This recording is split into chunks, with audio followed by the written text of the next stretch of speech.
भैरव और पार्वती के जुड़वा बेटों की। आज से 20 साल पहले जब भैरव और पार्वती को जुड़वा बेटे हुए तब वो बहुत खुश थे। लेकिन जैसे जैसे समय बीतता गया उनकी खुशी कम होती गई, क्योंकि अब ये दोनों आपस में लड़ते ही रहते थे। तूने मुझे क्यों मारा? तूने मेरी कमीज क्यों पहनी? तेरी कमीज कहा, ये मेरी है। अरे झूठे, ये कमीज मेरी है।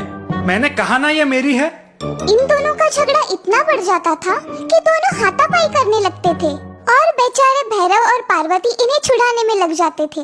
दोनों की शादी की उम्र हो चुकी थी, लेकिन इनकी हाथापाई अब भी जारी थी, जिसकी वजह से इनके माता पिता हमेशा चिंता में डूबे रहते थे। अब इन दोनों का क्या होगा? ये दोनों तो एक दूसरे के दुश्मन ही है। मुझे समझ नहीं आता कि हम इन दोनों का क्या करें। मैंने सुना है कि बगल वाले गांव में एक सिद्ध बाबा पधारे हैं। क्यों ना हम उन्हें अपनी समस्या बताएं? ठीक है, ये भी करके देख लेते हैं। भैरव और पार्वती सिद्ध बाबा के पास गए। बोलो बच्चा, तुम्हारी समस्या क्या है? हमारी समस्या हमारे जुड़वा बेटे हैं जो हमेशा झगड़ते ही रहते हैं। वो दोनों एक दूसरे के दुश्मन हैं। बाबा, अब आप ही इसका समाधान बताइए। लालच। क्या? तुम्हारे बेटों को साथ लाने का मार्ग है लालच। ये लो, ये एक जादुई मनका है। ये तुम्हारे बेटों की सारी इच्छाएं पूरी करेगा, लेकिन तभी जब वो साथ में इससे कुछ मांगेंगे। मुझे यकीन है कि अपनी इच्छा पूर्ति के लिए वो जरूर साथ आएंगे। उन दोनों ने वो मनका अपने जुड़वा बेटों को दे दिया। ये सिद्ध बाबा का मनका है, इच्छा पूर्ति मनका।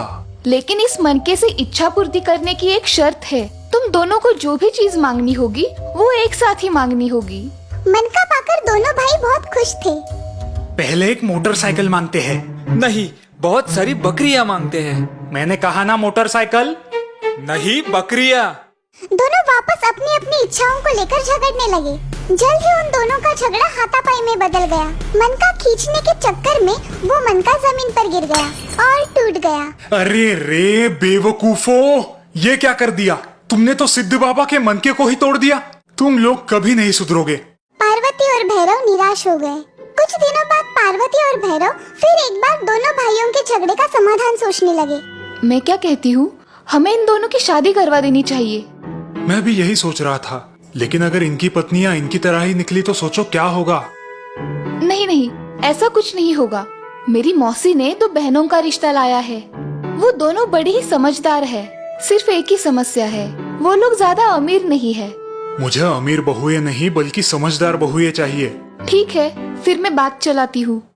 2 महीने बाद एक ही मंडप में शंभू और नैना और रघु और सुनैना की शादी हो गई। दोनों ही बहुएं बहुत ही होनहार थी। दोनों बड़े मिलजुल कर रहती थी। वो मिल बांट कर सारा काम किया करती थी और अच्छे खासे गप्पे भी लड़ाया करती थी। काश हमारे बेटे भी इनकी तरह एक साथ रहते। जरूर ससुर जी, ये जल्द ही होगा। तेरे मुंह में घी शक्कर।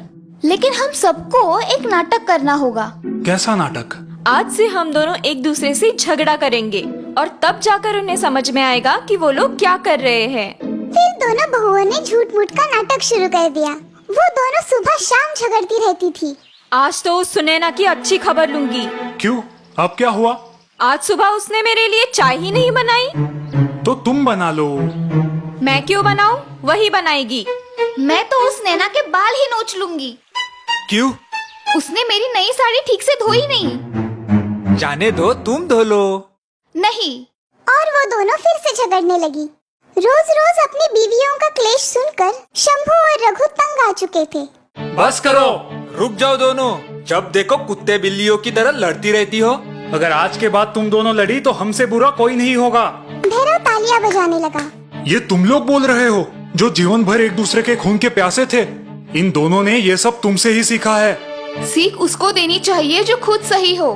और रही बात इन दोनों की, ये दोनों तो नाटक कर रही थी तुम दोनों की आंखों पर चढ़े पर्दे को हटाने के लिए। शंभू और रघु का सिर शर्म से झुक गया। हमें माफ कर दीजिए बाबूजी। हम दोबारा कभी नहीं लड़ेंगे। हमें हमारी गलती समझ आ गई है। भैरव और पार्वती ये सुनकर बहुत खुश हुए। उन्होंने अपनी दोनों बहुओं को आशीर्वाद दिया। ये कहानी भैरव और पार्वती के जुड़वा बेटों की। आज से 20 साल पहले जब भैरव और पार्वती को जुड़वा बेटे हुए तब वो बहुत खुश थे। लेकिन जैसे जैसे समय बीतता गया उनकी खुशी कम होती गई, क्योंकि अब ये दोनों आपस में लड़ते ही रहते थे। तूने मुझे क्यों मारा? तूने मेरी कमीज क्यों पहनी? तेरी कमीज कहा? ये मेरी है। अरे झूठे, ये कमीज मेरी है। मैंने कहा ना ये मेरी है। इन दोनों का झगड़ा इतना बढ़ जाता था कि दोनों हाथापाई करने लगते थे और बेचारे भैरव और पार्वती इन्हें छुड़ाने में लग जाते थे। दोनों की शादी की उम्र हो चुकी थी, लेकिन इनकी हाथापाई अब भी जारी थी, जिसकी वजह से इनके माता पिता हमेशा चिंता में डूबे रहते थे। अब इन दोनों का क्या होगा? ये दोनों तो एक दूसरे के दुश्मन ही है। मुझे समझ नहीं आता कि हम इन दोनों का क्या करें। मैंने सुना है कि बगल वाले गांव में एक सिद्ध बाबा पधारे हैं। क्यों ना हम उन्हें अपनी समस्या बताएं? ठीक है, ये भी करके देख लेते हैं। भैरव और पार्वती सिद्ध बाबा के पास गए। बोलो बच्चा, तुम्हारी समस्या क्या है? हमारी समस्या हमारे जुड़वा बेटे हैं जो हमेशा झगड़ते ही रहते हैं। वो दोनों एक दूसरे के दुश्मन हैं। बाबा, अब आप ही इसका समाधान बताइए। लालच। क्या? तुम्हारे बेटों को साथ लाने का मार्ग है लालच। ये लो, ये एक जादुई मनका है। ये तुम्हारे बेटों की सारी इच्छाएं पूरी करेगा, लेकिन तभी जब वो साथ में इससे कुछ मांगेंगे। मुझे यकीन है कि अपनी इच्छा पूर्ति के लिए वो जरूर साथ आएंगे। उन दोनों ने वो मनका अपने जुड़वा बेटों को दे दिया। ये सिद्ध बाबा का मनका है, इच्छा पूर्ति मनका। लेकिन इस मनके से इच्छा पूर्ति करने की एक शर्त है। तुम दोनों को जो भी चीज मांगनी होगी वो एक साथ ही मांगनी होगी। मनका पाकर दोनों भाई बहुत खुश थे। पहले एक मोटरसाइकिल मांगते हैं। नहीं, बहुत सारी बकरियां मांगते हैं। मैंने कहा ना मोटरसाइकिल, नहीं बकरियां। दोनों वापस अपनी अपनी इच्छाओं को लेकर झगड़ने लगे। जल्द ही उन दोनों का झगड़ा हाथापाई में बदल गया। मनका खींचने के चक्कर में वो मनका जमीन पर गिर गया और टूट गया। अरे रे बेवकूफो, ये क्या कर दिया? तुमने तो सिद्ध बाबा के मनके को ही तोड़ दिया। तुम लोग कभी नहीं सुधरोगे। पार्वती और भैरव निराश हो गए। कुछ दिनों बाद पार्वती और भैरव फिर एक बार दोनों भाइयों के झगड़े का समाधान सोचने लगे। मैं क्या कहती हूँ, हमें इन दोनों की शादी करवा देनी चाहिए। मैं भी यही सोच रहा था, लेकिन अगर इनकी पत्नियां इनकी तरह ही निकली तो सोचो क्या होगा। नहीं नहीं, ऐसा कुछ नहीं होगा। मेरी मौसी ने दो बहनों का रिश्ता लाया है। वो दोनों बड़ी ही समझदार है। सिर्फ एक ही समस्या है, वो लोग ज्यादा अमीर नहीं है। मुझे अमीर बहुएं नहीं बल्कि समझदार बहुएं चाहिए। ठीक है, फिर मैं बात चलाती हूँ। 2 महीने बाद एक ही मंडप में शंभू और नैना और रघु और सुनैना की शादी हो गई। दोनों ही बहुएं बहुत ही होनहार थी। दोनों बड़े मिलजुल कर रहती थी। वो मिल बांट कर सारा काम किया करती थी और अच्छे खासे गप्पे भी लड़ाया करती थी। काश हमारे बेटे भी इनकी तरह एक साथ रहते। जरूर ससुर जी, ये जल्द ही होगा। तेरे मुंह में घी शक्कर। लेकिन हम सबको एक नाटक करना होगा। कैसा नाटक? आज से हम दोनों एक दूसरे से झगड़ा करेंगे और तब जाकर उन्हें समझ में आएगा कि वो लोग क्या कर रहे हैं। फिर दोनों बहुओं ने झूठ मूठ का नाटक शुरू कर दिया। वो दोनों सुबह शाम झगड़ती रहती थी। आज तो उस सुनैना की अच्छी खबर लूंगी। क्यों? अब क्या हुआ?